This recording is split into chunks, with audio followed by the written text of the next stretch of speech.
what ways need Welcome patching home, up. Sid.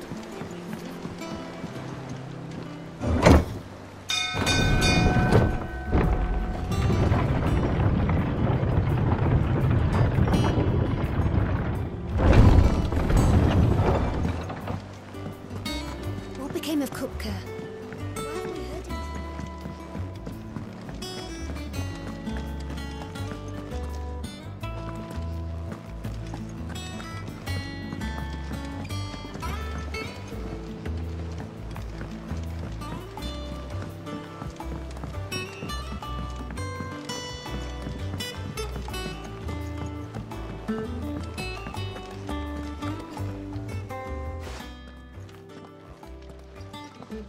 Clive, you're back.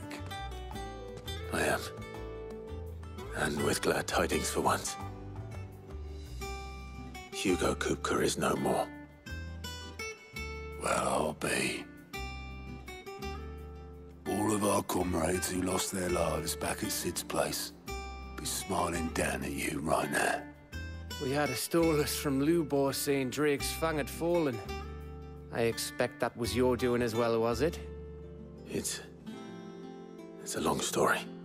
One for the history books, I'll bet. Welcome home, Clive. It's good to be back.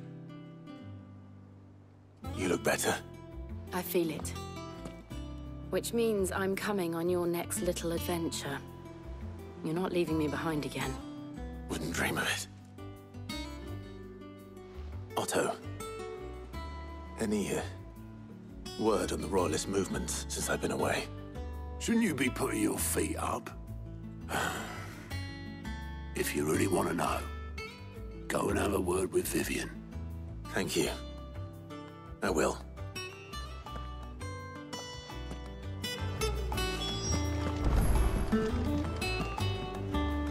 Ah, the conquering hero returns. And with hardly a scratch on him. I may have picked up one or two. Well, the fact that you came straight to me instead of visiting our resident Physica suggests that you picked up something more important. A scent. The scent of Waludas. The very same. But whatever plans Kupka was hatching with the Royalists, he took them to his grave.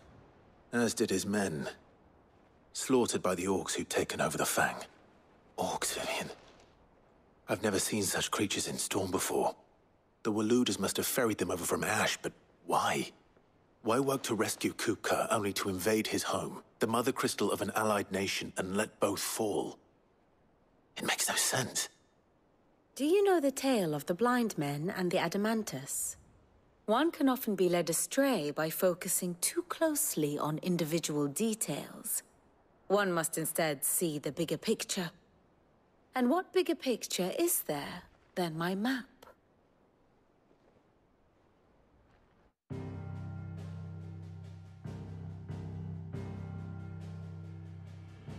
The Kingdom of Waloed claims dominion over all of Ash.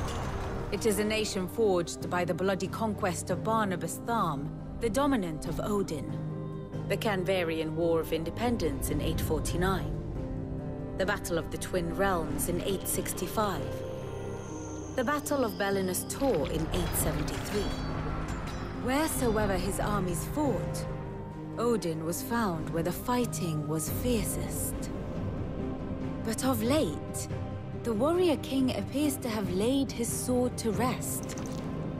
Battle rages for control of the crystalline dominion. Yet Tharm sends not a single ship in support of his Dhalmekian allies. Meanwhile, the Blight ravages great swathes of Ash. Yet warlike Waloed shows not the faintest interest in laying claim to untouched lands. So why go to the trouble of sending an army of orcs into the heart of Drake's Fang, only to make no attempt to claim the Mother Crystal for Waloed? It can hardly be for lack of men. Tharm's armies rival any in the Twins. No. We have not seen the last of the Waluda standard. Odin will ride again. It is but a question of when. And on that day, who will be trampled underfoot?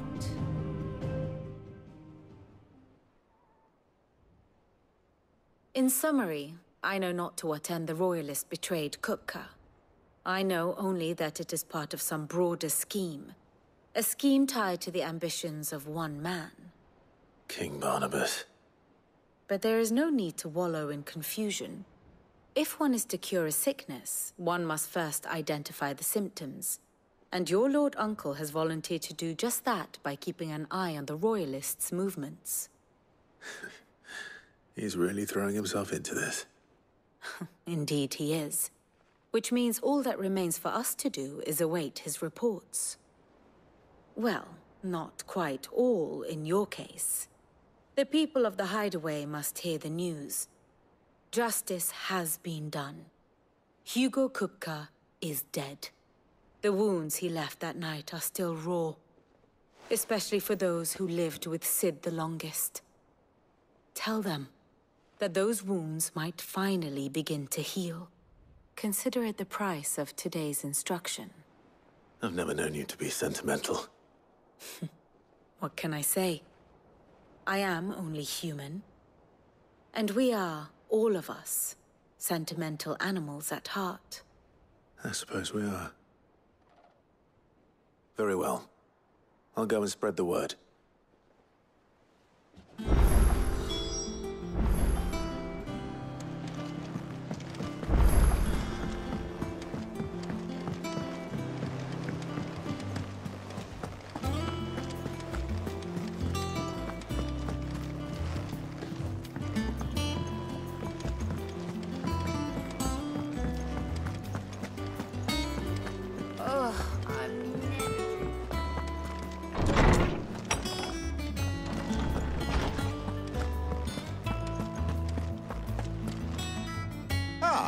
Clive, have you come seeking the gift of knowledge? No. To share mine, actually. Hugo Kupka is dead. Oh my. Can it really be true? Look, he's crying. He is. The big baby. And with good reason, children. These are tears of joy. We must offer up a prayer to your parents that the heavens might weep with us. There shall be no lessons today, only thanksgiving and merrymaking. Go, put away your things. All right. Brilliant.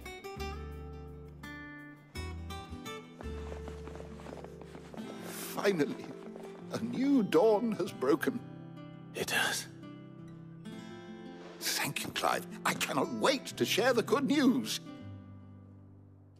Hippocrates. After Kupka fell, Ultima came to me. I need to know what he is. Have you learned anything? Alas, no. And not for want of trying. I have scoured nigh every historical tome in our collection and found nothing.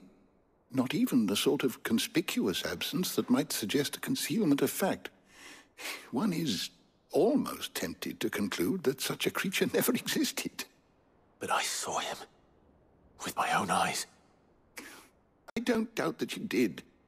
Alas, it seems you are the only one who has. To others, he reveals naught.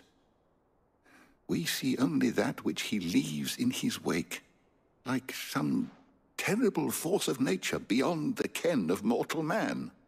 A bringer of death. Whether the Ultima you met with was the being itself, or merely another projection of its power, I know not. But until I do, my investigations shall continue. Thank you. It means a lot.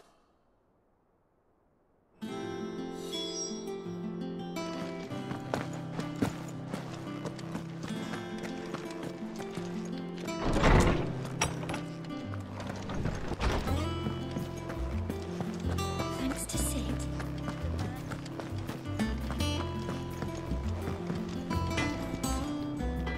Blackthorn, do you have a moment? What is it? I'm busy.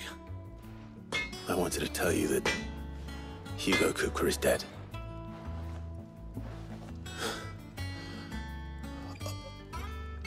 I can't tell you how long I've been waiting to hear those words. This is it then. A new beginning under a new Sid. I'll try to live up to the name.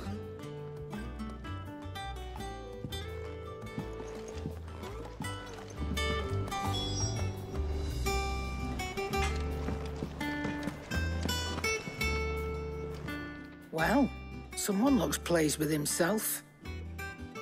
It's true what I'm hearing, then. Nothing escapes you, Lady Karen. It's true. Kupka is dead. No more looking over our shoulders, then. Good. I'm starting to get a crick in my neck. Don't let it go to your head, though. Right. Let's see if Otto has anything else for me.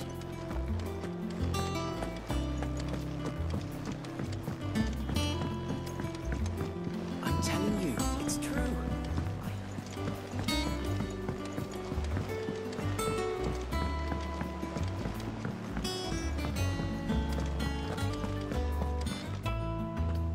You barely sat down since you came home. Vivian got you running errands or something? Just spreading the word.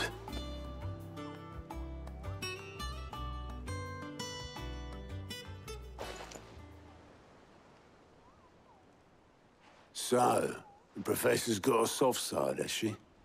I'd never have guessed. No. She was right, though. Everyone was glad to hear the news. Ah, but you ain't told everyone. I can think of plenty of friends back at the old hideaway who'd sleep more peacefully for knowing. Not least of all Sid. You should tell him. You're right. I should. And I will. Well, when you do, be sure to take Mid with you. She's been going at it hammer and tong down in that workshop of hers, trying to do her father proud. I can't remember the last time she visited the old sod's grave. Very well. I'll suggest it.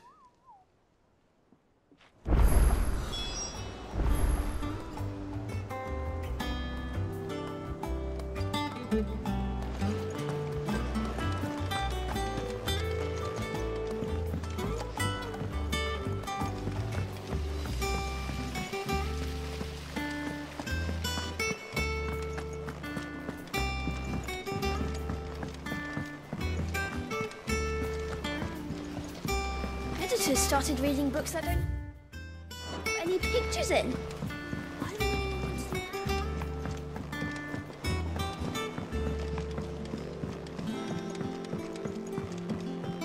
If I don't come up with something soon. All right, Clive? What do you want? I'm going to visit Sid, and I thought you might like to come with me. Sorry, I'm too busy for all that right now. I've got to get this thermal displacement stack sorted. Thermal... Displacement stack. Here. And this is for... Only the fastest, finest ship the world has ever seen. The Enterprise. Me and my dad designed it together. Where other vessels rely on the fickle winds to drive them through the water, ours is fitted with mithril engines. And those things have got more push than a behemoth in a bad mood, and more heat than all the hells put together. Which is where the stack comes in. I may have already talked some tight-lipped shipwrights into putting the hull together for me in a little dockyard in Canva. But the stack's a bit more involved, so I'm building it here. Thing is, it's so involved that I'm running behind and it's starting to hold things up over at the shipyard. I'll come and see my dad, though, when I'm done. Whenever that is. Is there anything I can do to help? Good old Clive. I were hoping you'd say that. First things first, I need some parts meching. The stack will be made up of 3 major components. There's the plating, here, that channels hot vapors away from the engine. The helm over the top, that disperses all that heat into the air. And the shielding around the sides. That stops the rest of the ship from going up in flames. A full suit of armor, then? Probably best to take it one piece at a time. Then you'll need to start with the plating. Everything else fits onto it. I've got the designs and the list of materials here. Show these to Blackthorn. He'll know what to do. I can't make head nor tail of them. Luckily, you don't need to.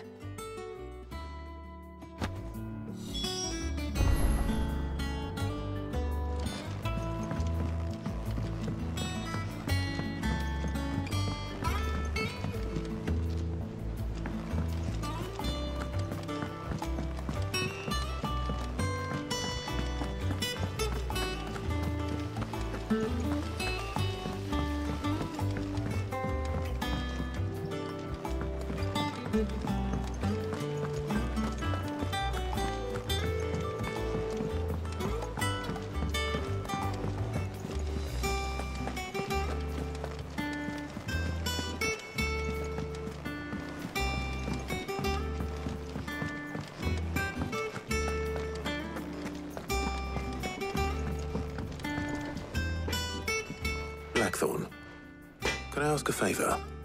Out with it. It's for Mid. This my last chance to say I'm otherwise engaged. I'd spare myself the arseache. Go on then. What is it this time? She said you would know. Here.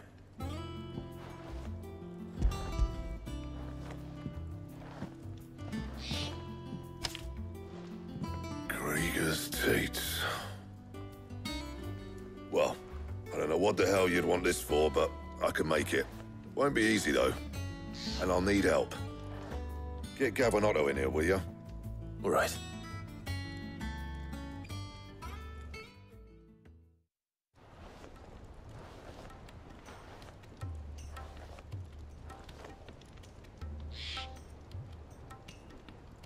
So Mid's roped us all in here again, has she? Typical. Still, if that's what it takes to get her to visit Sid's grave, I'll do what I can. And, what is it we need to do, exactly? Take a look at this. It's this plating. The usual sword-grade steel won't work. We need something that can get very hot, very fast, and still keep its shape. That means an alloy. Something that won't break or buckle at the temperatures she's talking about. Which is where you lot come in. I need materials, and I've got my work cut out already. You'll have to fetch them. Now, there's a special kind of sand I'm after that you can only find out in the Valcroy. Stardust, they call it. As for the rest of the stuff, my usual supply should have it in stock. It just needs buying and bringing back here. Well, we'll get it done quicker if we split up. One of us should probably give you an hand coat in the sand. And the other can go and get the rest from this supplier. Right then. Well, make your minds up who's going where, we can get this over with.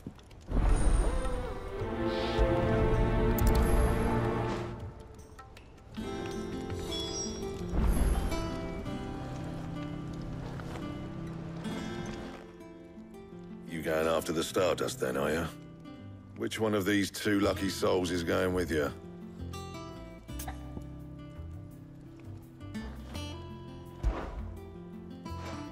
Otto, you're with me. All right, then. Where do we find this Stardust, and how will we know it when we see it? There's a river that runs through the southern reaches of the Valcroy. It's the black sand that washes up on its banks that you're after. And I'm guessing you'll be needing sackloads of the stuff. Might be worth our importers at the Dalimil Inn. I'll head down there. See about finding us a wagon. All right. I'll meet you by the river. Yous two take care, eh? I'll go and see this supplier. Just don't let the bastard fleece you, eh? He wouldn't do that. He's Blackthorn's mate. Isn't he? Best of luck.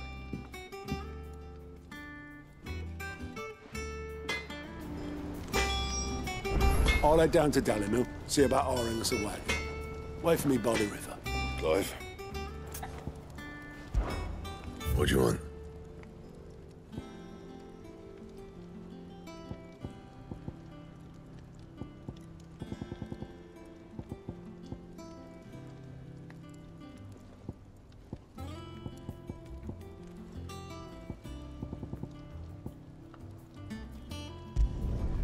Should last you a good while. That it? Fine. Well, don't just stand there gawping.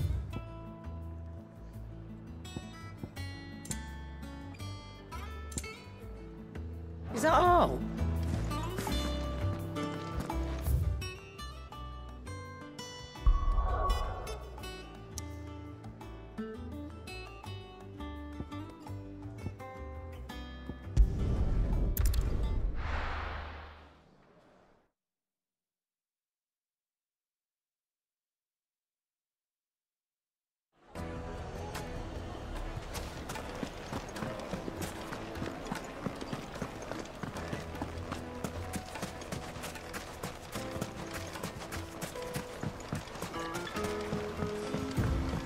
Looks like I found the river.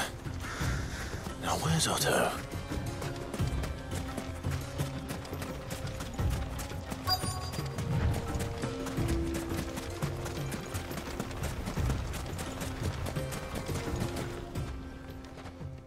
Otto, sorry I'm late. Ah, Clive. I had a quick scout about, and I reckon this area's our best bet. Seems Blackthorn's the only one who thinks smithing with his Stardust stuff's a good idea. It's just lying here, waiting for any old fool to fill his boots. But unlike any old fool, you thought to bring a wagon. Well spotted. Now get filling.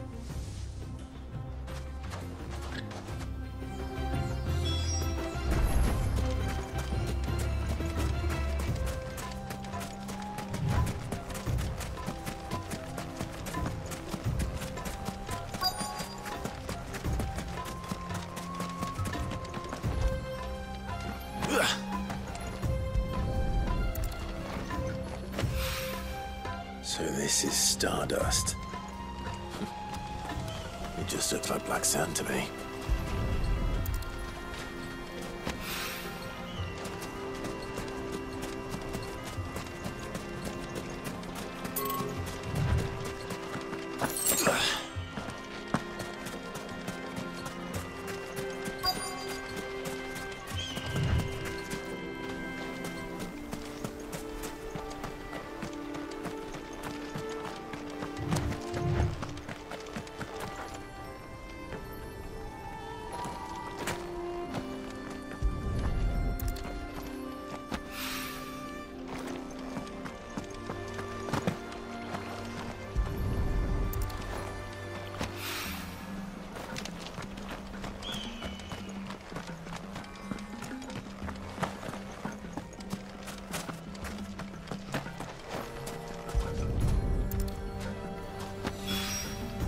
That should be enough for now.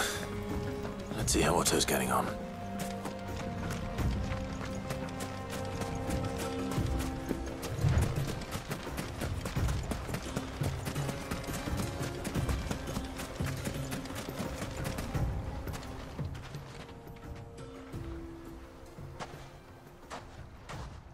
How much did you get? Enough. I hope.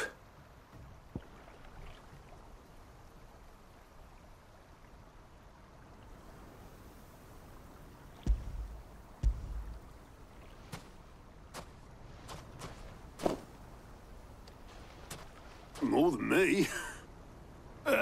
Put it all together and I can't see Blackthorn complaining. Much. Here, Clive. Do you fancy a walk?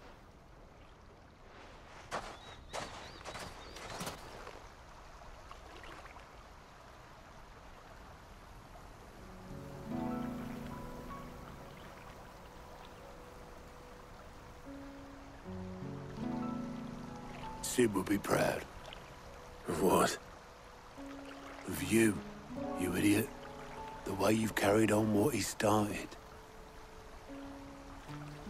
When we first met, I had you down as a spoilt little puppy who enjoyed nothing more than biting the hand that fed you. But 5 years on, you're the one doing the feeding. So thanks for proving me wrong. You weren't wrong. But I changed. Thanks to Sid. And thanks to you. When I suggested taking on his name, you were the first to back me. And if you hadn't, no one else would have. I couldn't have done any of this without you, Otto. Yo, get over. You're making me blush. All I did was choose hope over despair. I gave you a chance, yes, but you're the one who took it. You took a rabble of homeless, hopeless outcasts and put them back on their feet. Gave them something worth fighting for, just like the old Cid did.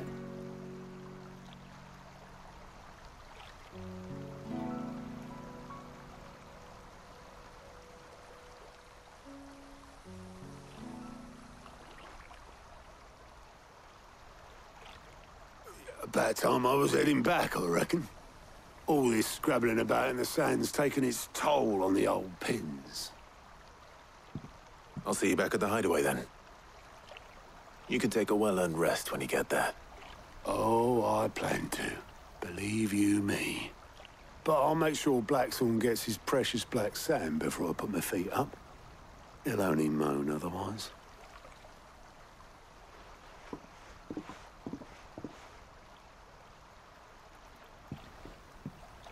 Right. Ready to go home, boy?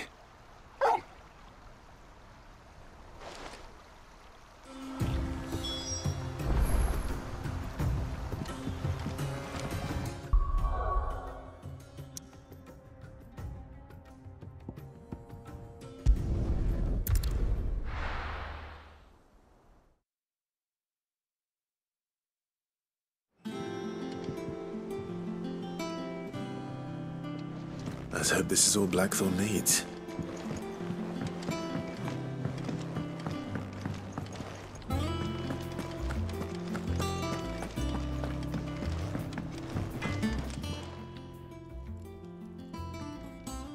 Blackthorn, got everything you need?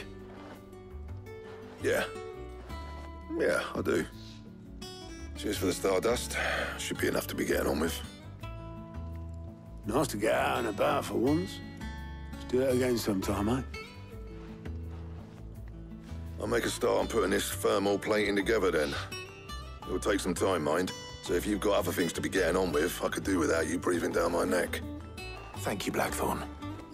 I'll let Mid know construction's underway.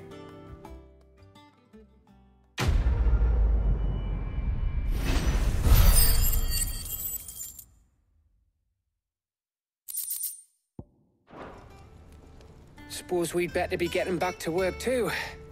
Give us a shout if you need anything.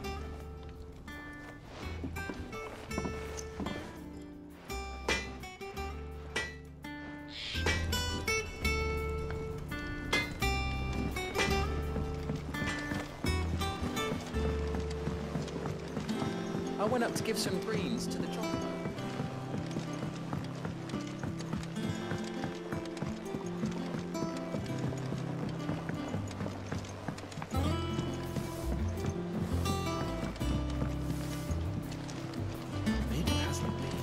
Editors started reading books that don't have any pictures in.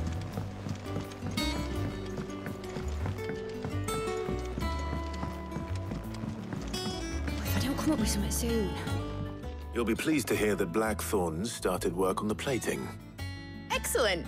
1 down, 2 to go. So, what's next? The helm, of course. For this, we'll be repurposing fallen scrap. Salvage from the ruins? I thought that material was all but impossible to work. Ah, but we don't have to. I'm sorry? Just so happens there's one particular ruin that's broken into exactly the right shape and size pieces for what we need. What's the name back there? I'll give you all details. What's her name? Right.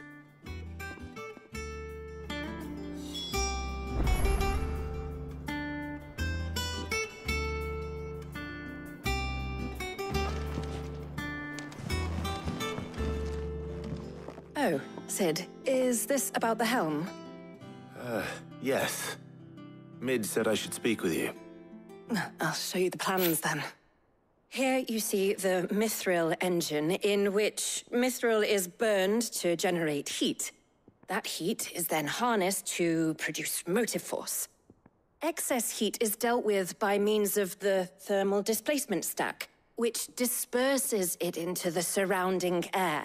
Now, were we to rely on thermal plating alone to achieve this effect, the rate of excess heat buildup would far exceed the displacement coefficient of the plating.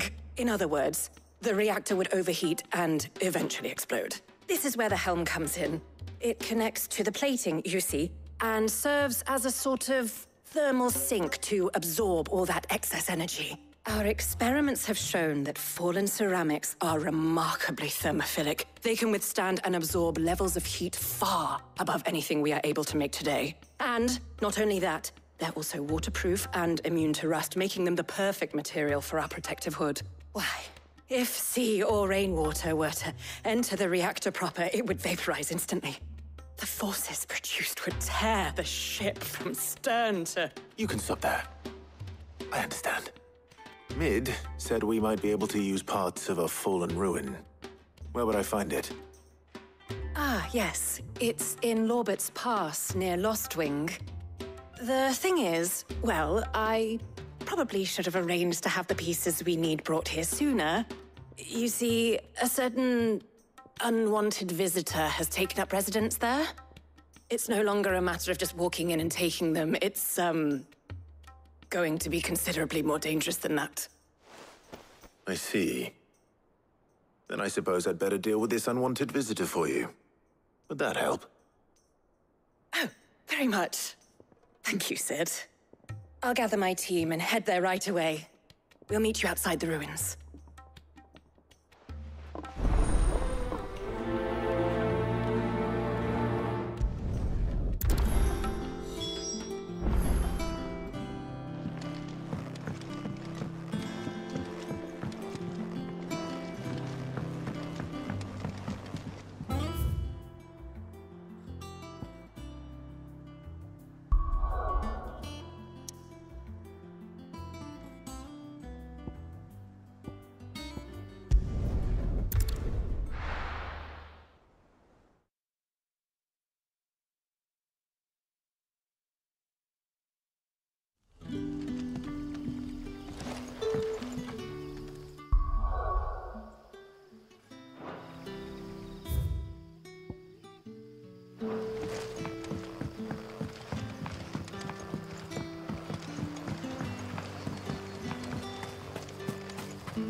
Let's go.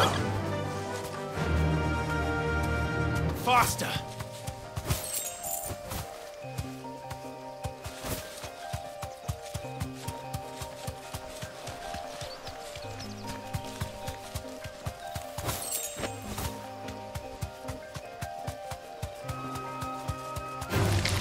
All right.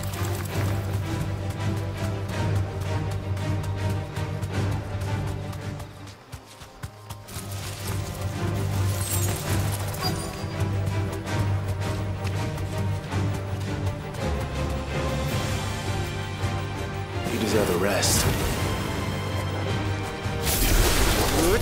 Ah! Get him!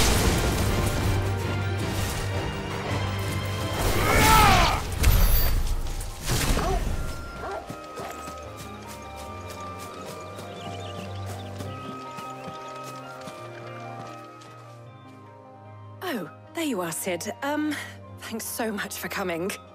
The, ruins are just over there, as is the creature I told you about, I'd imagine. Would you mind? Of course. I'll be right back.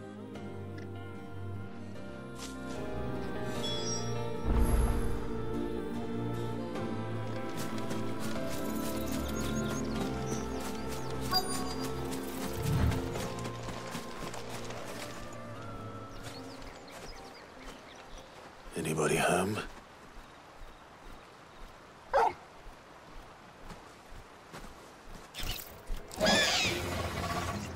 This must be our unwanted visitor. Time to go. Attack!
It's over.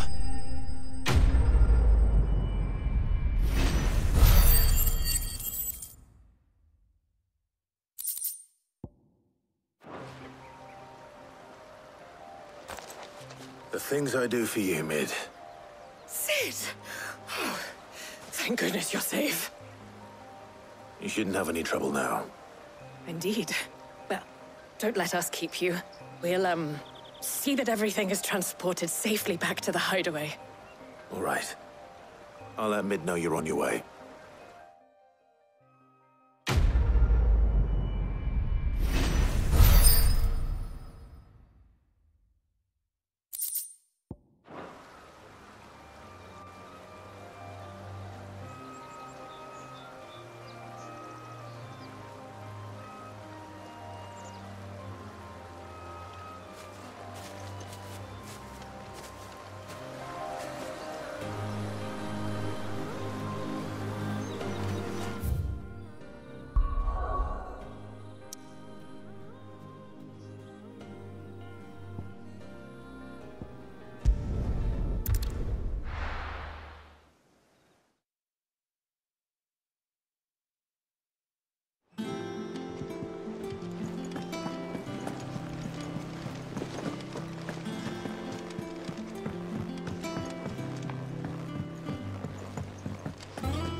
Mid might need some help. If I don't come up with something soon. Mid. Helena has recovered the material for the helm. She'll be along shortly. Excellent. Another job well done. And just one remaining. Right. Right, the shielding. This one's a bit of a bugger. How so? The plating's enough to stop the engines going pop, but those things will still be spitting out enough fire to set the rest of the ship ablaze. Which is why you need proper shielding. A prison for the dragon's breath that's blazing away inside. I thought a triple thick layer of tempered steel might do it. Or more of the stuff that the Fallen use, but they'd both be too heavy. The helm and the plating are bulky enough as it is. Add any more weight and the whole ship would be at the bottom of the briny before we'd even started. I need something light. But I've racked my brains and I just can't think what would do it. Well, if I were in need of obscure knowledge, I know whose counsel I would seek.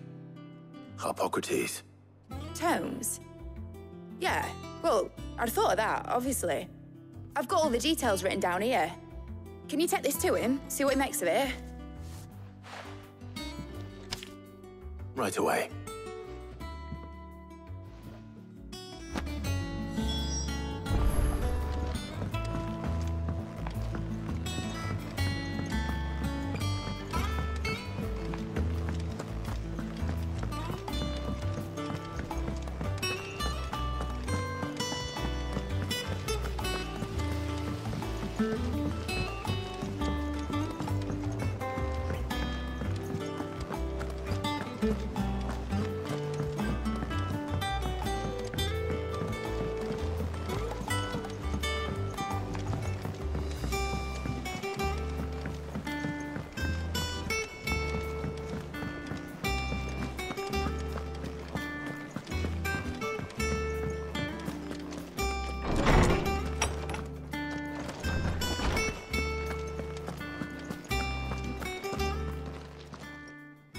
Hippocrates, do you have a moment? For you, Clive, always. Well, actually, it's for mid this time. Could you take a look at this?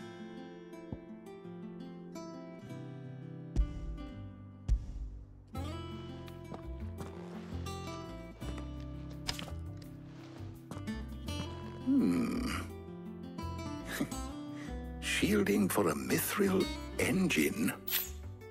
Whatever will that girl think of next? And what are these notes around the edges? She has some specific requirements for the materials.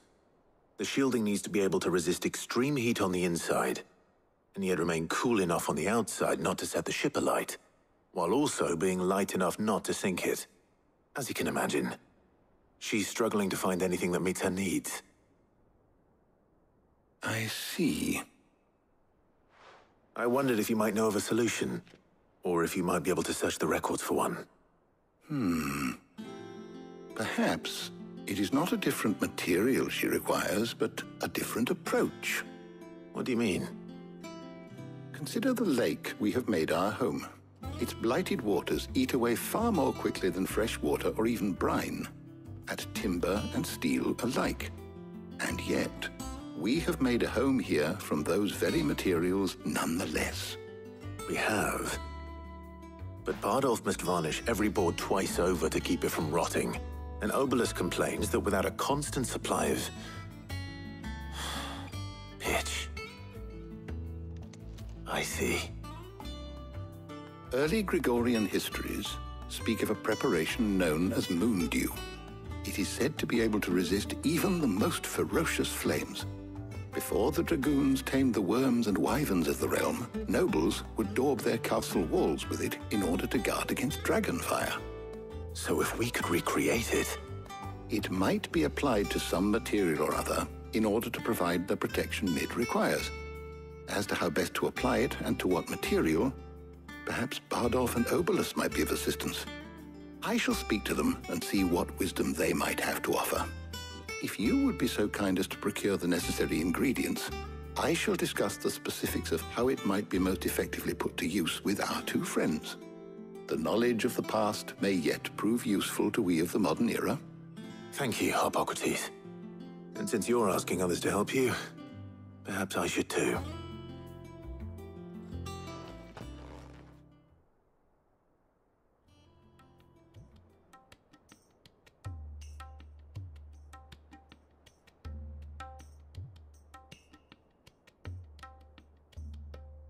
So you need a hand, do you?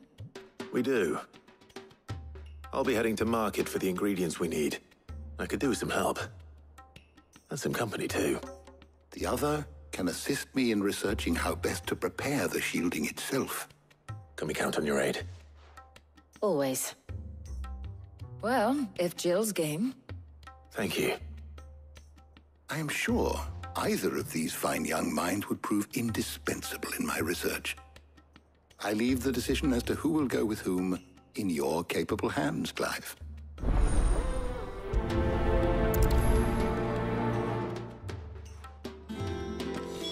Shielding that guards against even the most ferocious flames. We could have done with some of that on Drustinus. So, Clive, Have you made your decision? Who will accompany you on your little excursion? Very well. So then, what do we need to find? I have taken the liberty of preparing a list. Here. White chocobo eggs. Pepio nuts.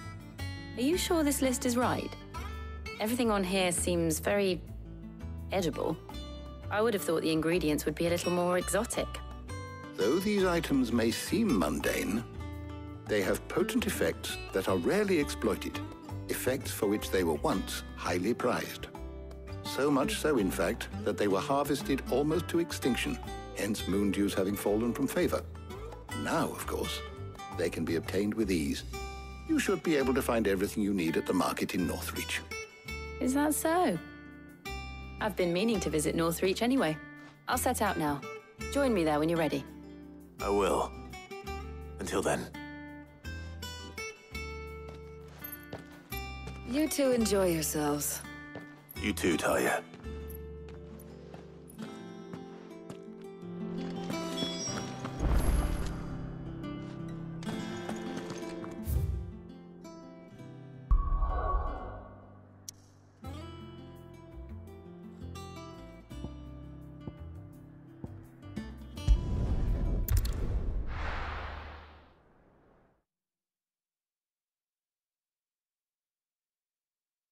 Now, where's Jill?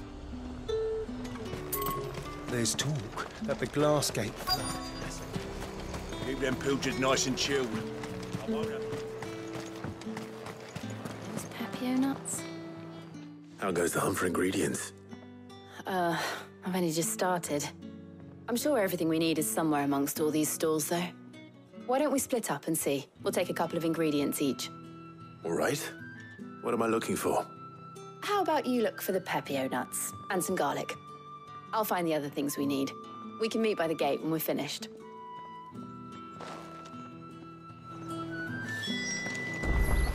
Up! You'll not find a bruised... Fresh cuts! Come and get them before... You haven't much, but you're free to look. I hope it's to your liking. Good day.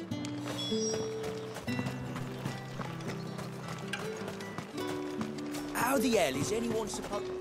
Buy, sell, or be gone. Thanks for nothing. That's everything. Let's see how Jill's getting on.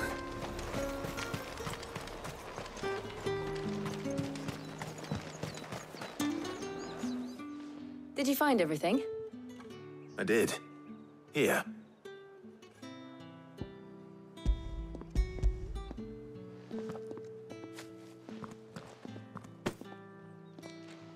Garlic and Pepio nuts. Perfect. Now all that remains is for Harpocrates to somehow turn all this into what Mid needs to keep her engine cool.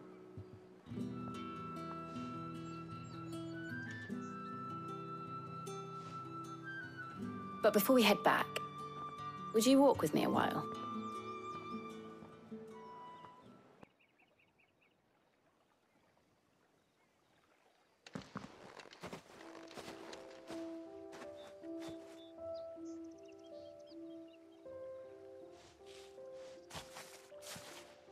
Thank you for asking me to help you today. It makes a nice change. It does. It's good to get away from all the battle and bloodshed for once. Just being here reminds me of when we were children. Do you remember? Walking down Market Street in Rosalith, taking in the sights and smells. How could I forget? What with Torgal's antics. Remember how his nose would prick up at the scent of sausages? He'd go racing away and we'd have to go running after him. We wouldn't catch you now, would we, boy? Was there anything you wanted to buy for yourself while we're here? There was, yes. Well, sort of. Molly in the kitchens told me about a place that sells particularly good pies. Thought you might like to share one with me. I would. Thank you. And I saw some bread.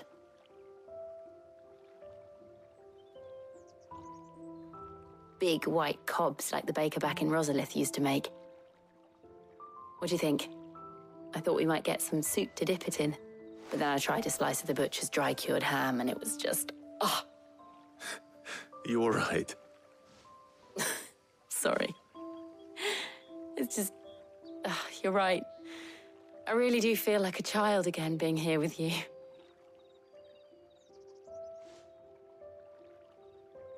Clive. Is it wrong of me to enjoy this? No, Jill. This is how life should be. And it's how our lives will be when our work is finally done. When we can live on our own terms.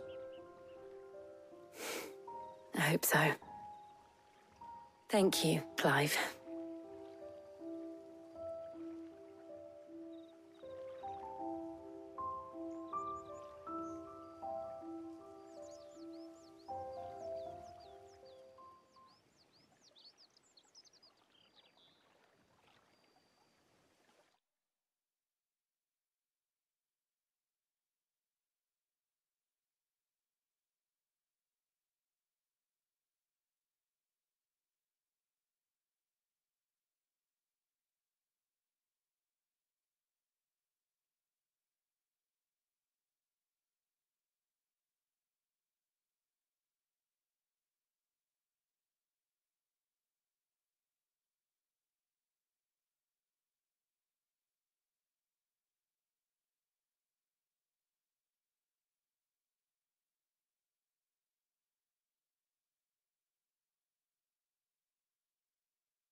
Well, I suppose we better be getting back. I need to give these ingredients to Harpocrates and Talia. I'll see you at the hideaway. Take care. I will. You too.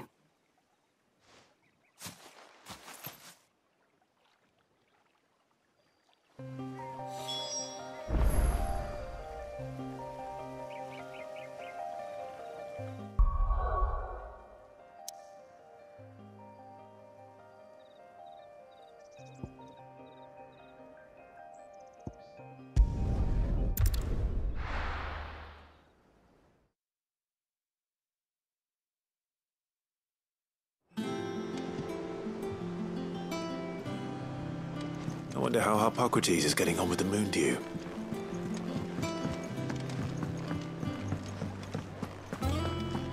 Thanks to see it.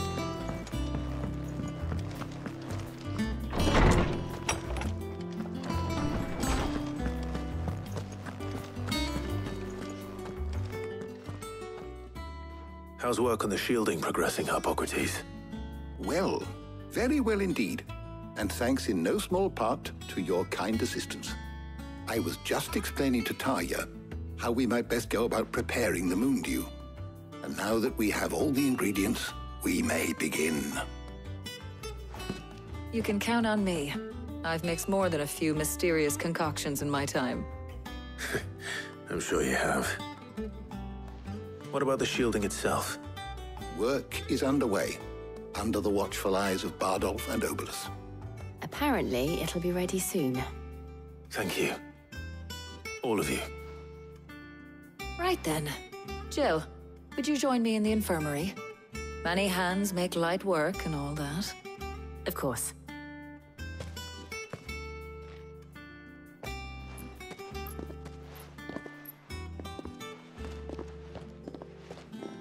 Oh, and Clive, thank you. It was nice, just being with you.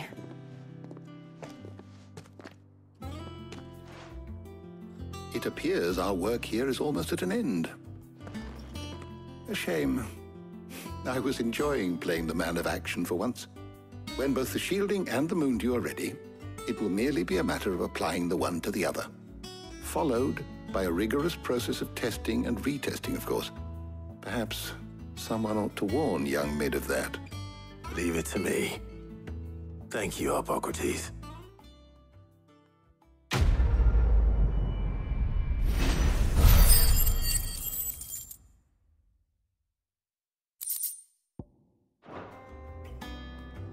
Well, I better go and give Mid the good news then.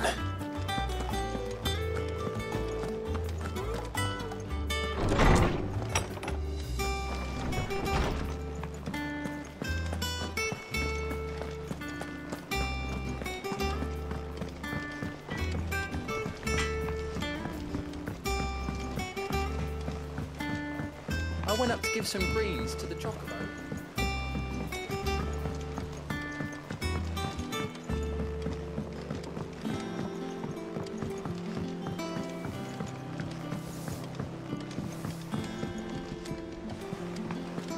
Editors started reading books that don't have any pictures in.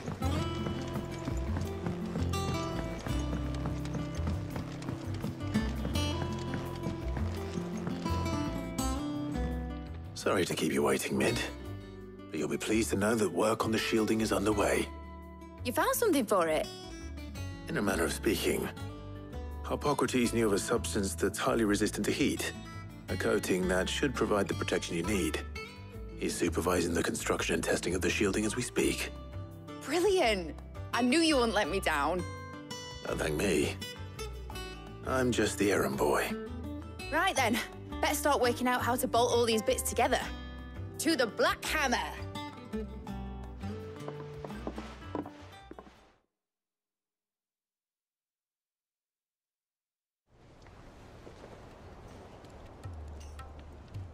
You know, when I got into the smithing game, I thought I'd be making swords and shields, not thermal bleeding didgeridoo-dahs.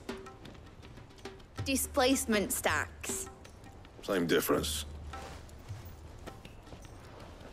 whatever you call it. I ain't putting it together in here. It's cramped enough as it is. Let's take this outside. Mid, you get all the parts lined up on the deck. I'll take care of the rest. On my way. Oh, and bring me the biggest hammer you can find. This is gonna require some precision walloping.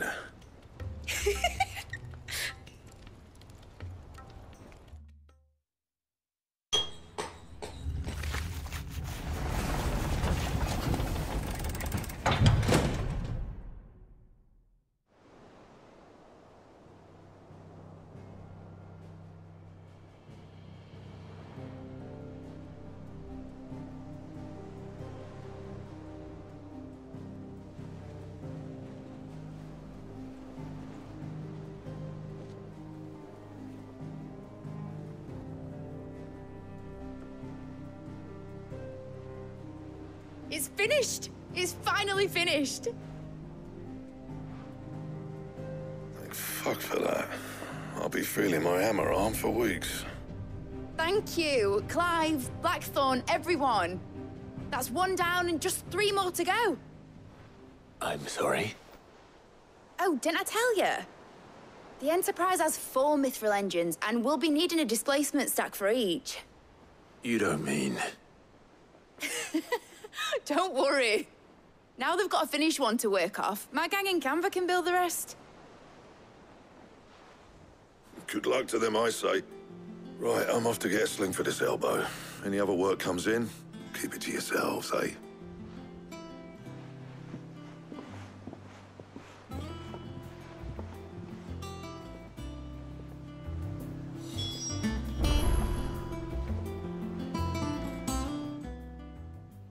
What's the matter? Nothing. Just daydreaming. Thinking about the Enterprise sailing off over the horizon to shores unknown. Searching for a land untouched by the Blight. Just like me and my dad planned. So if the worst came to the worst and every scrap of soil in the Twins turned black, we might still have a chance. That's what she was meant to be. You see, one last chance just in case we needed it. But now she's so close to being finished, I've realized I don't want her to be that. I don't want her to be just a lifeboat for us to cling to if things get desperate. I want people to sail aboard her by choice, not from the lack of it. In a world where we're not just trying to survive, but where we can actually live. I'm working on that. And I'll do everything I can to get you what you want. Don't you always? All right. My mind's made up. As soon as the Enterprise is fit to sail, I'm putting her under your command. Sod our plans, I'm trusting in yours. Are you sure about this? Something tells me it's what my dad would have wanted. He'd be proud of you. You were gonna visit his grave, weren't you? I was. And you can come too now that your little project is finished. Right. There's just one thing I need to finish up first. Won't be a mo. All right. I'll let Otto know you're coming. Meet us in the mess when you're ready. Aye, aye, Captain.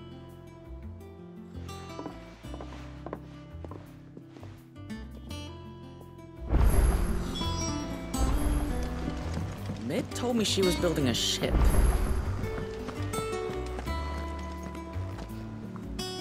All right, Clive.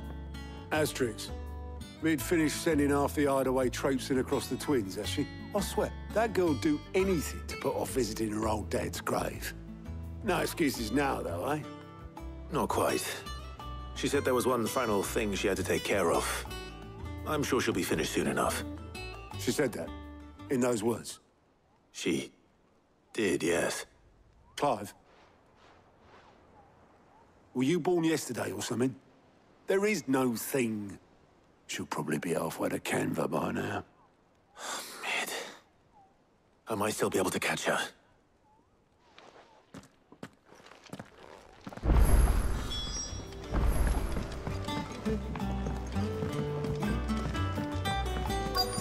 Is that the thing Tomes help? Obolus, have you seen Mid? Yep. In a boat, going that way. Then I'm too late. You in a hurry and all, are you? Oh, I offered to take her across, but she wouldn't wait. Just paid for a dinghy and rowed off.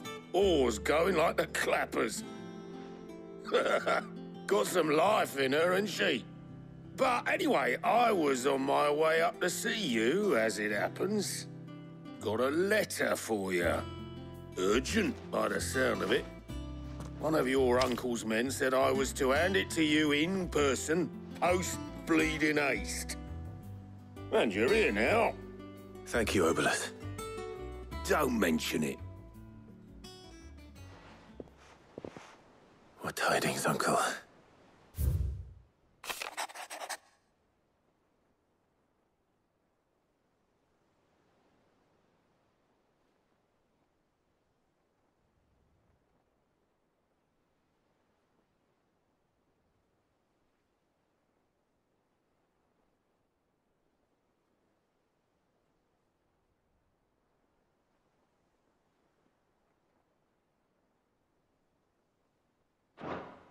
Trouble in Canva. Well, I'll need someone to keep an eye on Mid.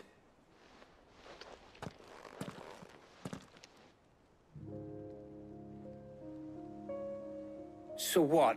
Mid got us to do all the dirty work and then just sailed off into the sunset? It, seems that way. Well, nothing we can do about it now. But next time you plan on visiting Sid, you might want to tie her to something before you suggest it. Ah, don't be so hard on her. Gotta admit, the dirty work was kind of fun. Everyone pitching in and all that bollocks. Just like when we built this place. You're right. Anyway, we all set to head to the old hideaway. I could do with getting to Canva pretty sharpish.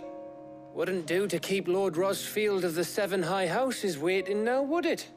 Not after he asked for me personally. Gav will be leaving with me.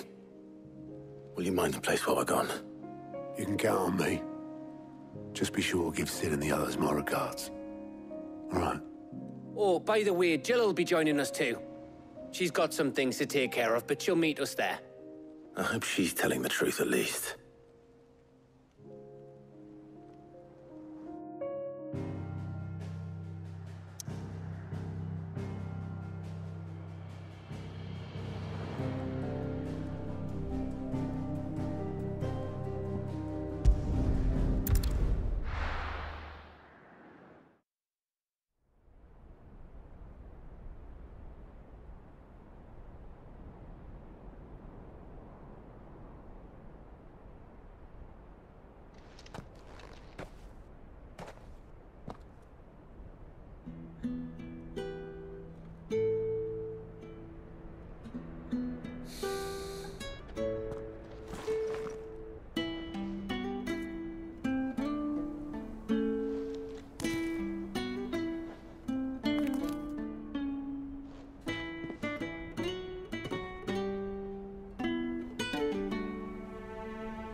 Well, Sid,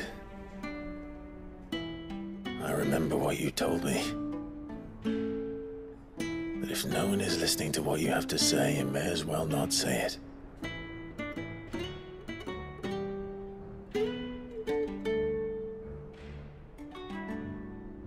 But I will say this, old friend. Hugo Kuka is gone. His shadow looms over us no longer.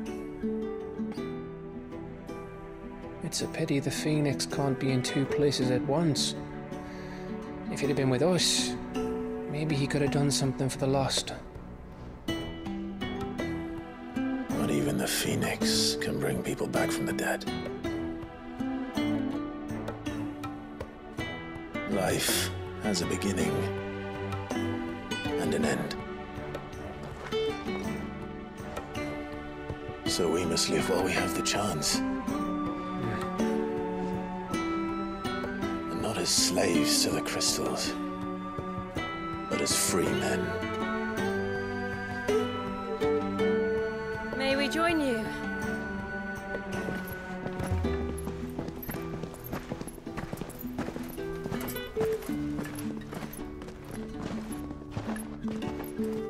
Lady Karen. What a pleasant surprise. I thought I'd drop by and see how you were all doing before heading off to restock my supplies.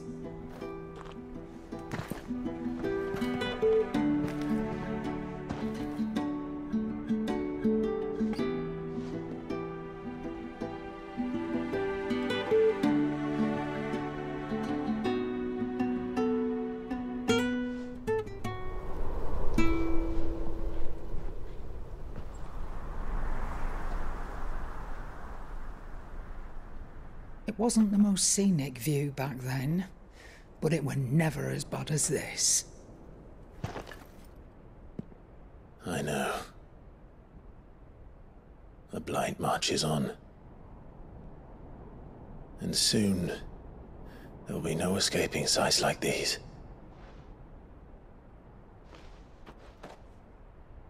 So our mission remains unchanged. We cannot stop until every Mother Crystal is gone, and their thirst for ether with them. The only one that remains in Storm is Drake's tail in the Crystalline Dominion. Our next target. We're going to Twinside. It's the capital of the Empire these days. I wouldn't like to think how tightly guarded they've got the place. Not that that'll stop you. But we do well to scout it out before you go charging in. We would indeed. If you're off to the Dominion, you can take this great lump with you. Goods. Oh, I am sorry. Have you forgotten you're the most wanted man in the Twins? I thought you might like to disguise yourselves as the attendants of a travelling trader, assuming you've no better ideas. You wanted to buy yourself some tools, didn't you? Well, now's your chance. You're letting me go? With them? Oh, thanks, Nan! Stop that! You'll break me bones, you great galoot!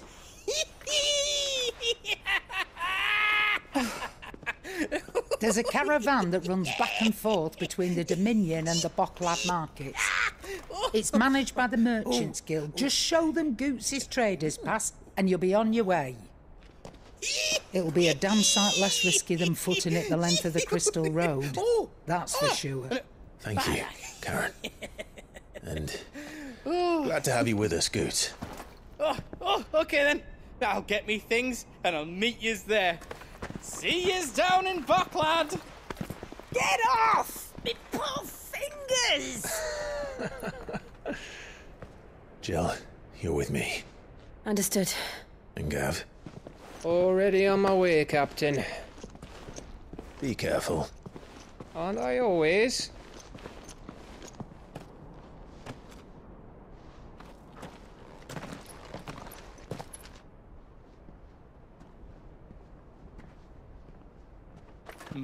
Do you see that, Sid? Your protege's making a proper little outlaw of himself.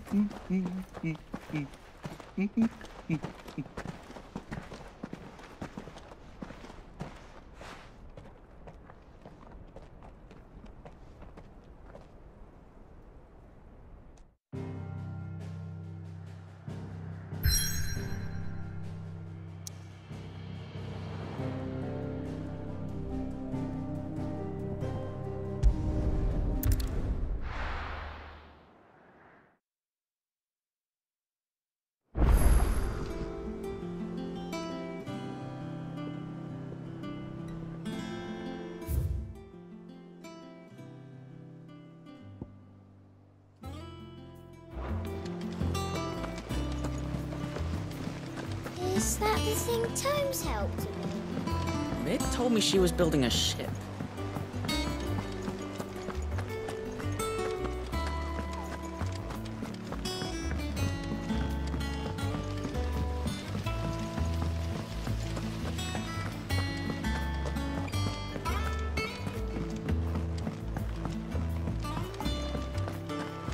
I think Mid might need some help tidying up that workshop.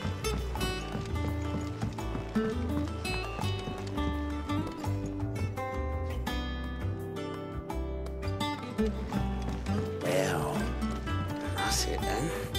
Here, Sid. Reckon you might be just the man to help me out of a bit of bother, if you've a mind to. Let's hear it. Well, it's about this alembic the chief's got me making. Lovely bit of kit it is. Bung in a solution you want splitting, and it will separate it out, just like that. Problem is, it won't always get rid of all the impurities. And with some of the stuff we need it for, that ain't good enough. Which is why I've been looking for something to filter the liquid we'll be cooking off. And that's where I was hoping you could help me out. I imagine Ty could get some use out of this alembic too. Distilling medicines and the like. All right. Why not? Proper job! So what exactly do you need for this filter? Nothing but bomb ash'll do, says the chief. Gave me a sample she'd obtained from the university stores. Couldn't believe my eyes. You pour the blackest blight water through it, and it comes out clear as a mountain stream. So, I did a bit of reading about where I might be able to get hold of some. And do you know what I found out? It's only the blimmin' bones of a bomb king. They leave them behind when they die, see? I take it that's where I come in. If you wouldn't mind. I saw a billet on the hunt board for one just the other day. Would have gone myself, but, well, fighting dirty great balls of flame isn't exactly my forte. You, on the other hand... All right. I'll see what I can do. Thank you kindly. And a good hunting, eh?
How are you feeling?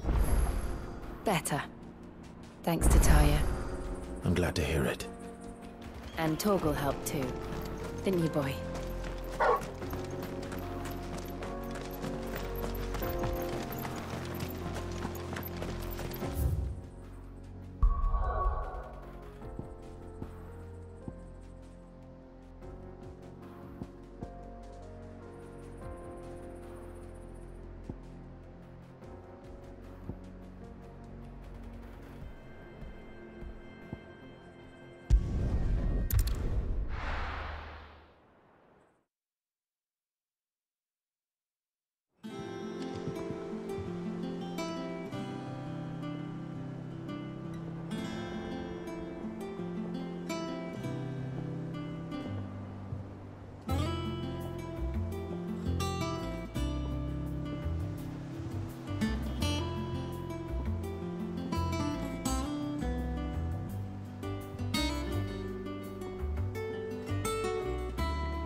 rain is over.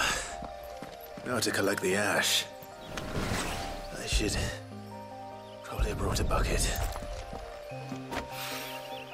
This looks like the stuff. Let's see if there's any more.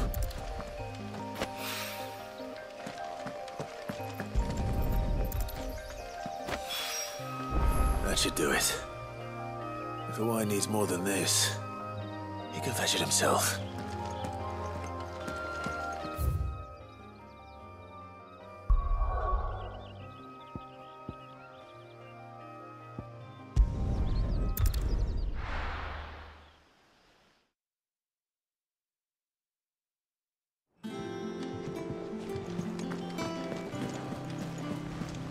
Is that the thing Tomes helped build? Mid told me she was building a ship.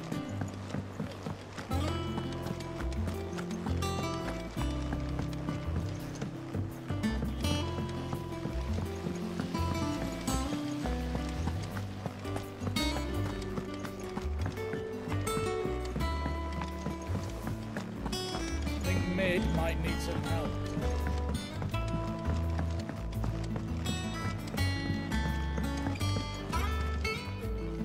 All right there, Sid? How's that hunt for the bomb ash going? I have it here.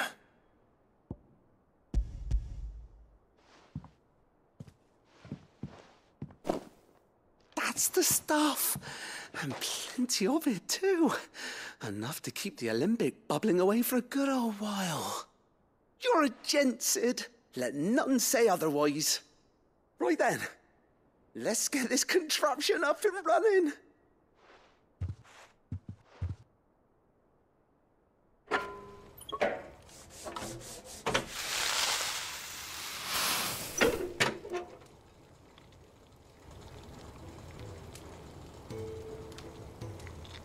There we have it. The Telemon Alembic. And it works just like the chief said it would. Very impressive. Says the man who cut down a burning boulder. Speaking of which, I still haven't returned the favor. There's no need. The good it will do for the hideaway is reward enough. Don't be silly. Why don't you let me take a look at that bag of yours? The one you keep your potions in. Reckon I could work some magic on that. What kind of magic?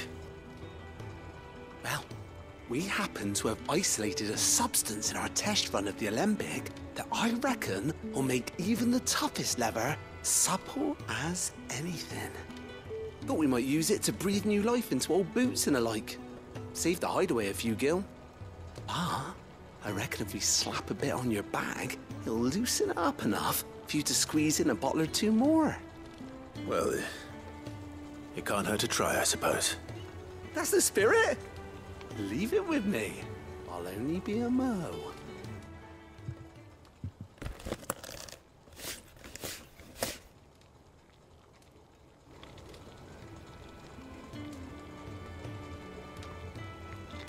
Well, what do you reckon?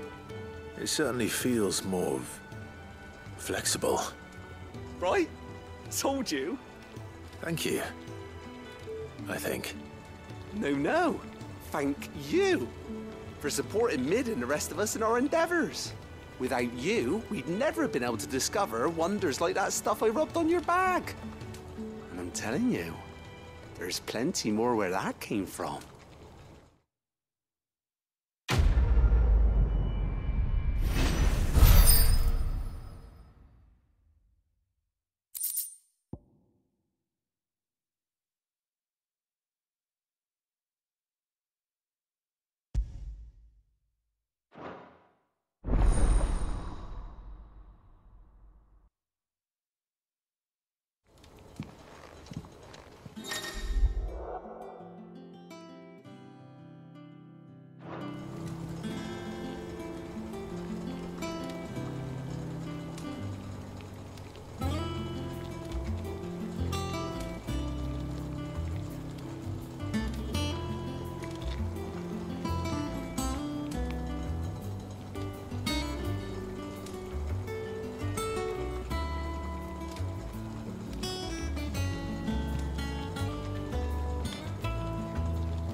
I went up to give some greens.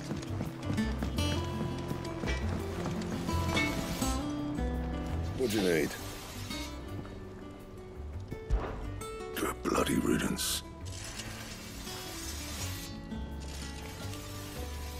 Mine included.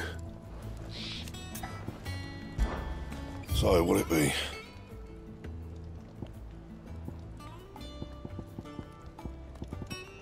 Anything else?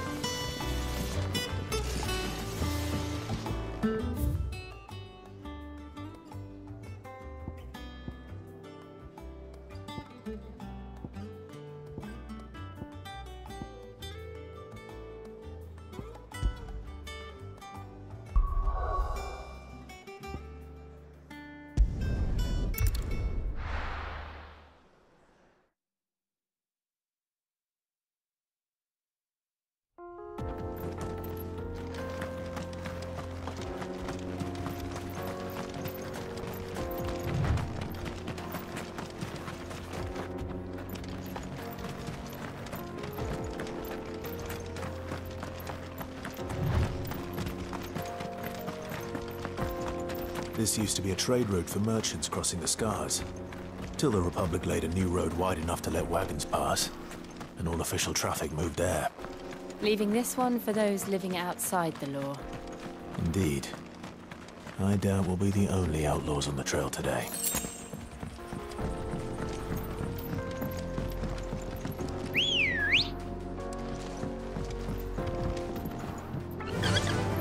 Faster!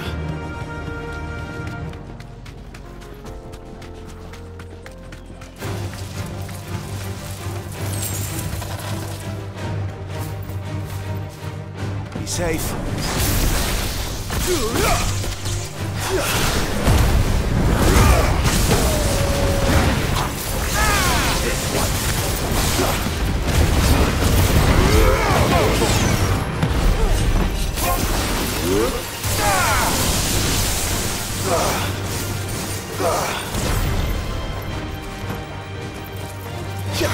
Get off!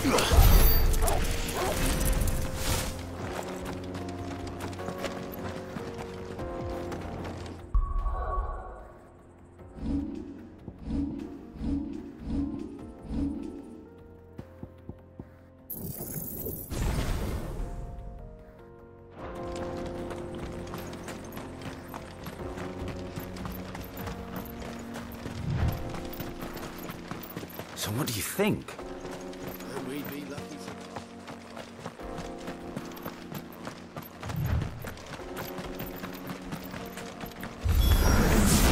How nice. They have a hideaway of their own.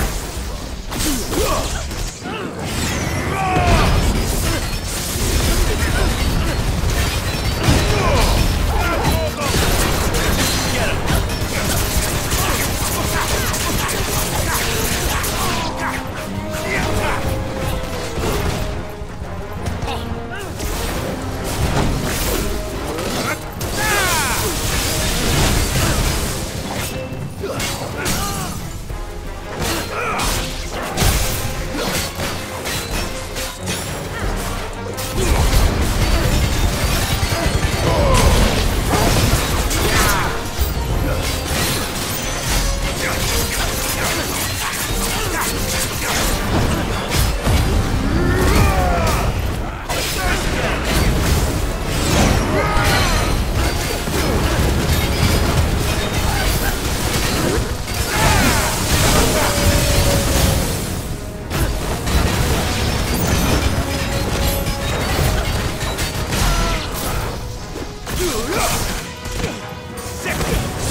We've done the Republic a service.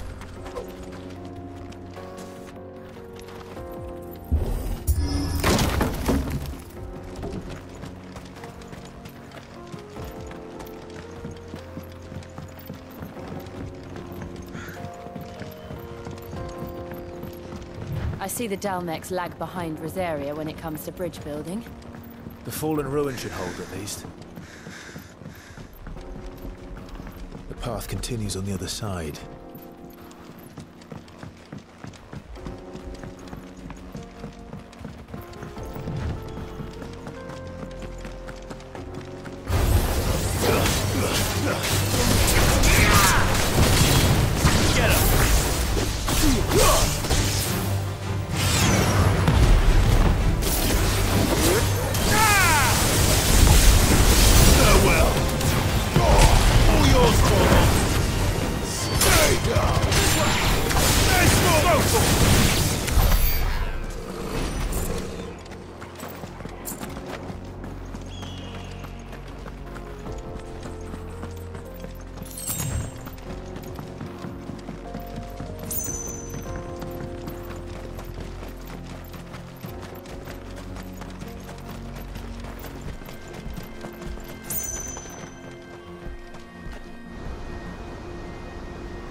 So this is Zemeckis.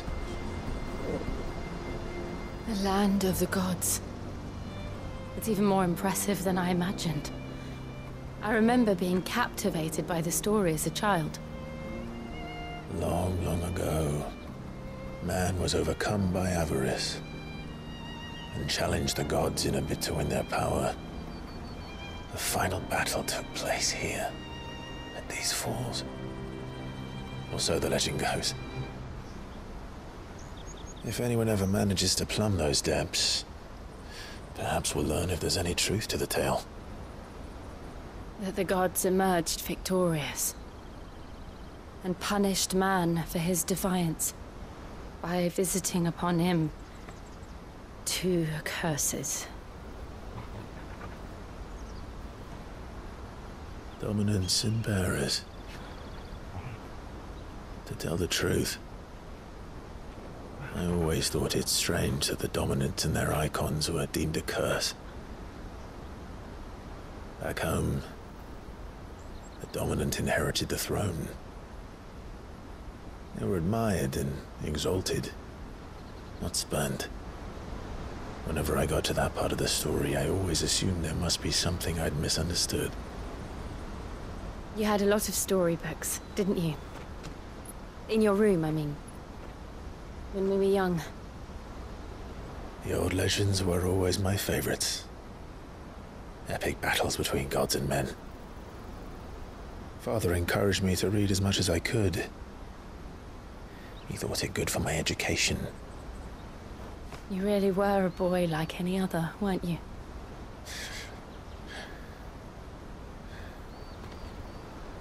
Just look at this place. It's enough to make you believe the legends are true. I know.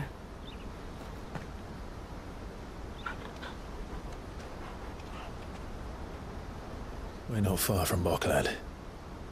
The road will be busier up ahead. And we'll have to keep our wits about us.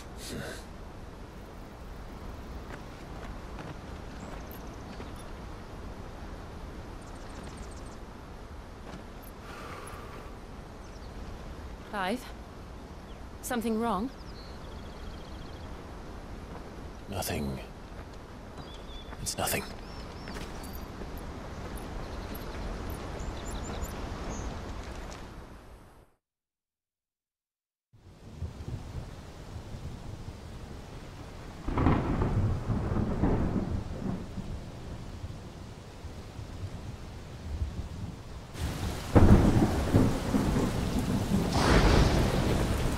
I see the reports are true, Father.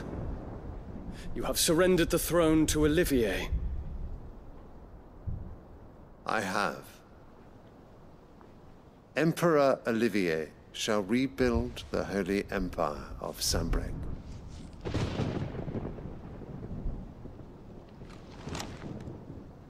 How is he to rule an empire? He is but a boy. I shall advise him until he comes of age. Father, please. Or for as long as I am able. The empire we seek to build needs young blood to rule it, and I can think of none better suited to the task.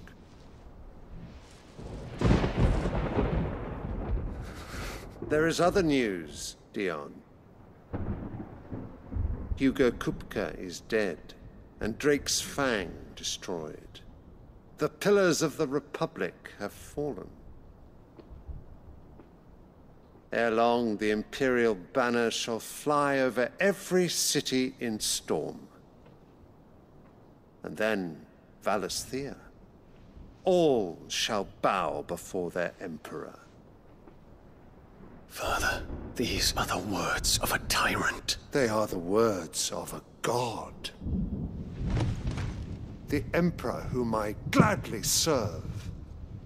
Great Greeker, made flesh.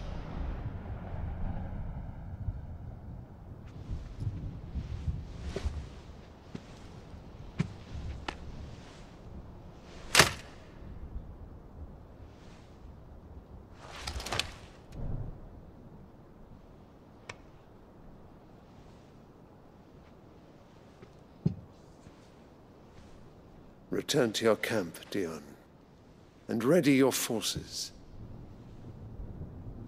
It is time to show the world the true power of Sanbreque. Father. I find you much changed. Is this truly the path you wish to tread? Or are these the ambitions of another? Of Ultima, perhaps? What nonsense is this? I speak my mind, and my mind only. Though I do owe Annabella thanks for reminding me of certain truths regarding the nature of nations, of rulers, and of the divine. You trust the words of this traitress? She betrayed her country. She slew her husband. You have ever been an invaluable servant to Sanbreque, Prince Dion.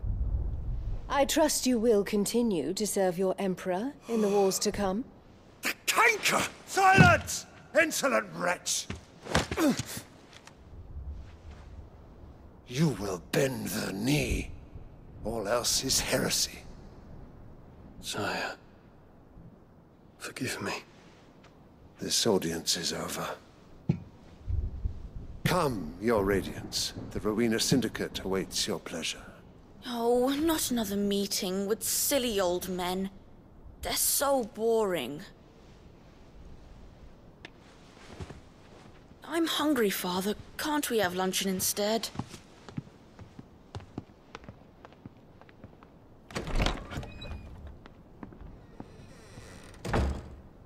Does it pain you that you will not inherit your father's throne? I have suffered worse.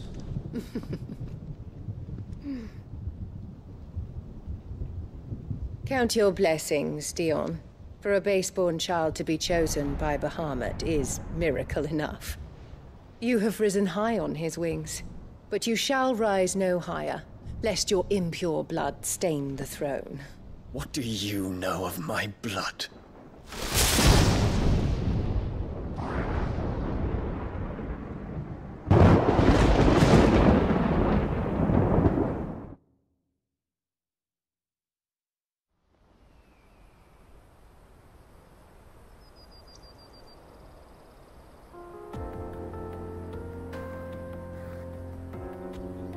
The Boklab markets are to the north. We just need to hug the coast.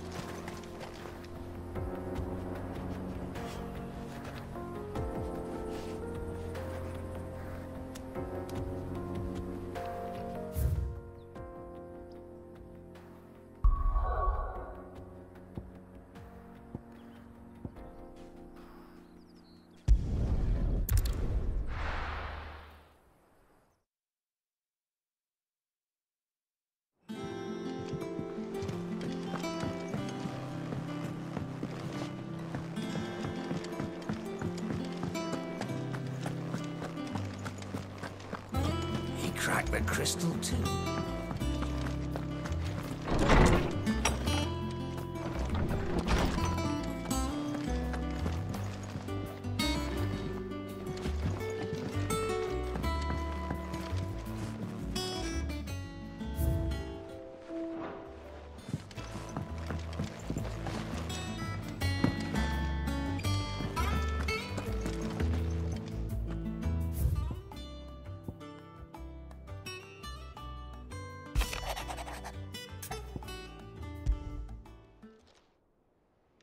Hopefully it's nothing.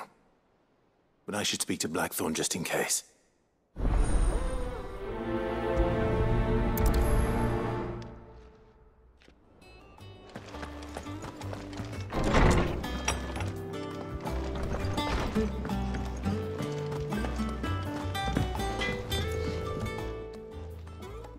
Blackthorn, do you have a moment? Not really, no. This won't take long. I just wanted to ask how you're getting on. August was worried about you, that you might still be doubting your craft, even after learning the trick of that cuirass. Is there something else weighing on your mind? Perhaps sharing your thoughts might help. That bastard's like a dog with a bone. Still, you've got a keen eye, I'll give him that. He's just, well, Karen showed me something. Something I've never seen before. And that was? A sword. An odd-looking thing with a single-edged blade. The metal itself wasn't anything to write home about, but fuck me. The edge on it. You could slice a man clean in two with a weapon like that, and he'd be halfway home before he even realized he'd been cut. So that's what's troubling you? Nah. Not troubling me exactly. More distracting. Can't stop thinking, how do you get an edge that sharp? It's driving me mad. And if you knew how to do it, we could arm the curse breakers with even better blades. That's about the size of it, yeah. I'll see what I can find out. Sharper swords are always welcome. And we can't have our master blacksmith being distracted. You're a soft touch, you know that. But I can't say I'm not grateful for it. Good luck, eh? Thank you. Let's see what Karen knows about this sword.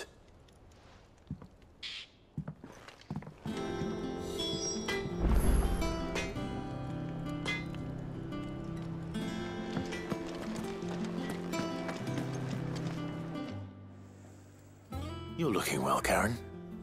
What do you want? Out with it. I want to know about the sword you showed Blackthorn. Single-edged and extremely sharp. Running around after him again, are you? I suppose I am, yes. But I need to help him find out how to work an edge like that. It's driving him to distraction. Little wonder, I suppose. There's not many like that make it as far as the twins, and those that do go straight into private collections. Which made it nice and easy finding a buyer. Can you tell me who bought it? Where is it now? You think I tell people who my clients are? Suppose you're not likely to go nicking him off me, are you now? Fine. If you stop mooning at me like that. Lord Ignac's the man you want. Dalmekian bloke. Collects weapons and the like. And he's got more money than sense, which is why he's one of my favourite clients. Reckon he'll still be at the inn in Dalamil, where I left him. Thank you, Karen. Oh, and he's a touch eccentric, if you take my meaning. I appreciate the warning.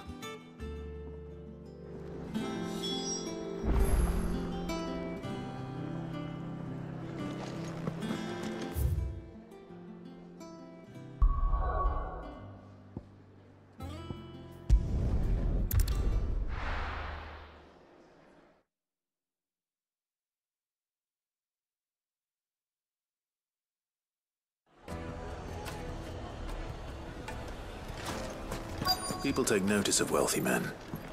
Shouldn't be too hard to track down Karen's collector. Gone. The whole mother crystal gone. What are we gonna do? Calm yourself. Welcome. If you're hoping for a bed, I'm afraid you'll have to look elsewhere. One of our wealthy patrons has purchased My reputation will be ruined! Ruined! Calm yourself, Lord Ignac, I beg of you, before you do yourself a mischief. Pardon the intrusion, but... Out! Get out! I paid for these rooms so I wouldn't be disturbed. Leave me be! Please, allow me to apologize. His lordship is going through a difficult time, and he's never been fond of guests arriving unannounced. Radim! Get rid of the filthy oaf this instant! Very good, Lord Ignac. Would you mind stepping outside for a moment?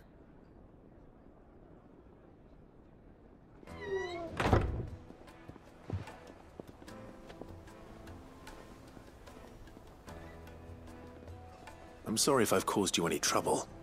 That? Oh, no. That's just how his lordship is.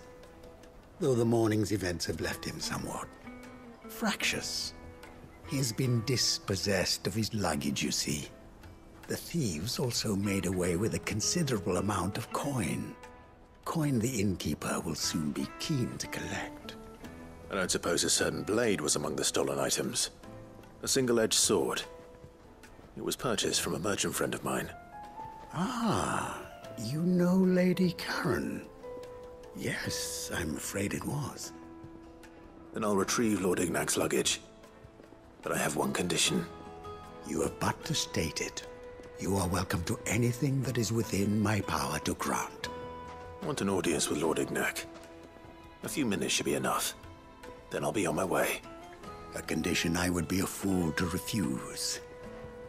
Of course, you shall have your audience. I don't suppose you saw where the thieves went? I did not, no. Though some discreet inquiries made on his lordship's behalf mean that I know where you might find them. The bandit's bed. Every ill-gotten coin in Dalamil is said to pass through that disreputable corner of the Valcroy. And that's where I'm heading.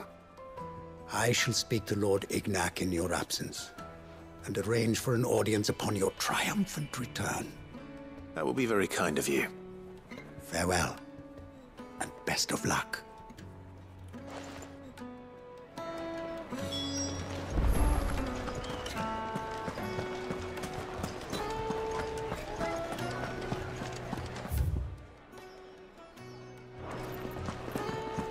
It seems the rumors were true.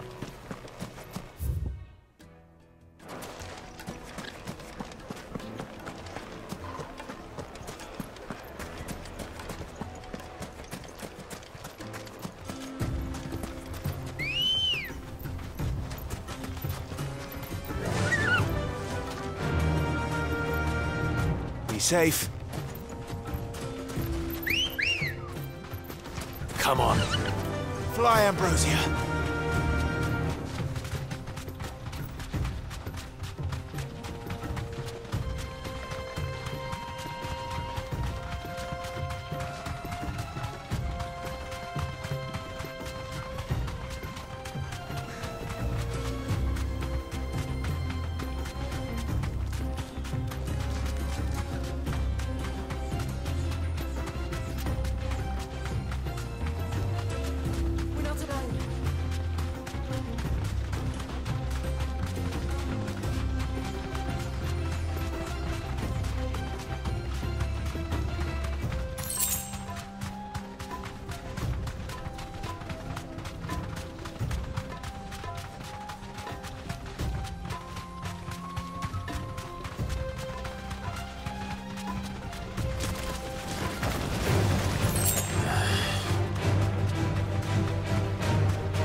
This must be Ignac's luggage.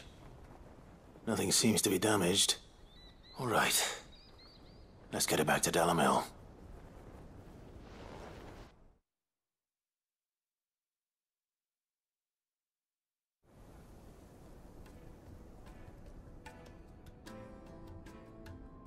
I hear I have you to thank for the return of my effects. What shall I call you, my good man? Wyvern. Glad to make your acquaintance. A formidable name indeed.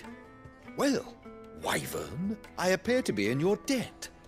Redeem here tells me you wished for an audience. Is that all? A few moments of your time should suffice, yes. You're a peculiar fellow, Wyvern. All right. Speak. Master Wyvern was wondering if you could tell him about a certain single-edged sword you recently acquired. Oh, a true work of art, that one. Karen drove me hard on the price, but I would have sold her Radim here to get my hands on that sword. It was made in the Outer Isles, far beyond the Twins, and is used exclusively by the practitioners of a unique school of swordsmanship. They believe no combat should ever exceed a single strike, and hone their blades to such perfection that none ever does. Each sword is made for that one perfect stroke, and for that stroke only. They crack upon a second blow. There's a brutal sort of beauty to it, really. But how do they hone such an edge? Fine question. Why, they use a whetstone, of course. Whetstones, rather. A whole array of them, ranging from the coarse to the fine. 10,000 licks with the sharpening stone, then 10,000 more. But it is the final stone which lends the blade its legendary sharpness. A mineral quite foreign to this great realm of ours. And that is the key. The secret ingredient. Wyvern, it occurs to me that my little lecture is hardly equal to services rendered. Take this, together with my regards. The very stone of which I spoke, far rarer among collectors than even the blade itself, and a far more fitting payment. Thank you. Pardon the intrusion, my lordship. However, it is long past time we prepared ourselves to depart. So it is. I am locked in bitter competition with a rival collector of curiosities. I am one step ahead of the unscrupulous scoundrel, but he is hard at my heels. Are there many other collectors out there? Too many to count, but only one do I consider my nemesis. Lord Byron Rosfield, and is a perennial thorn in my side. I can imagine. Farewell, Wyvern. May our paths cross again. Radim, we mustn't dawdle.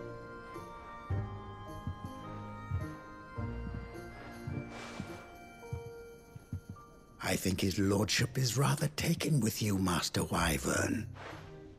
Thank you again for your assistance. Coming, my lordship. I'll be right there.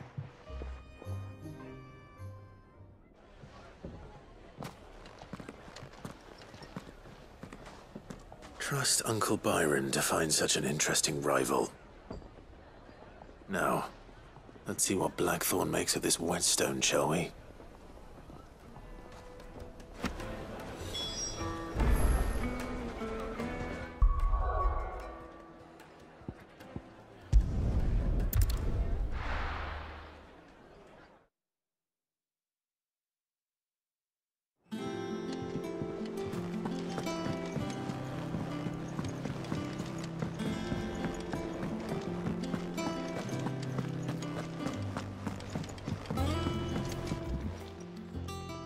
Sorry for the wait, but hopefully you'll agree it was worth it.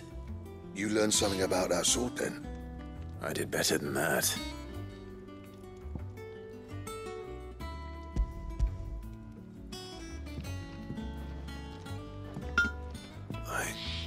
whetstone? Yes. But not one you'll find anywhere in Valisthea.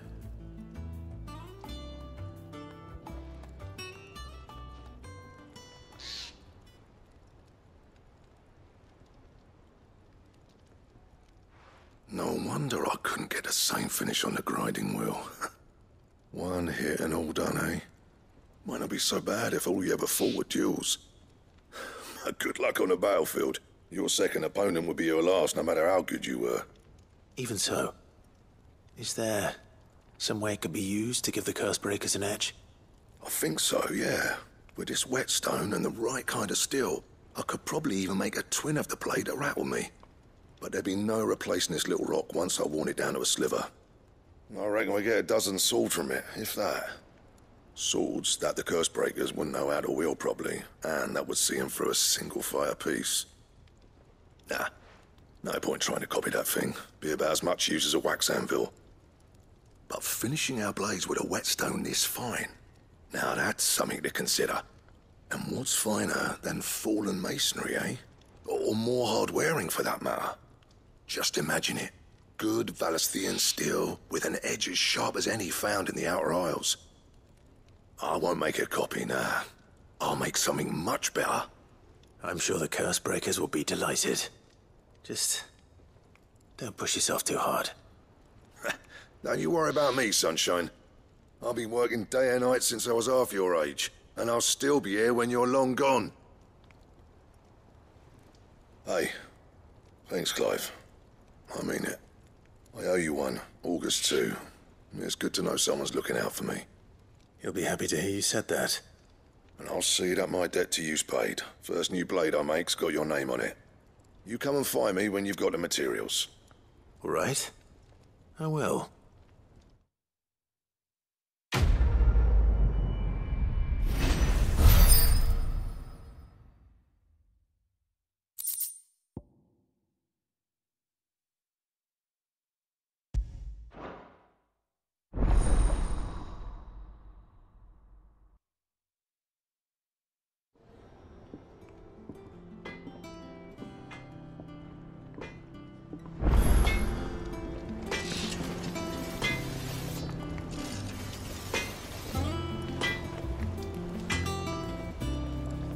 Clive?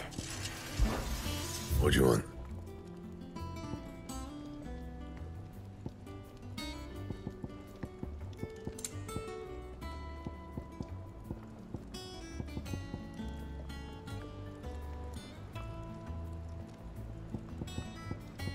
Anything else?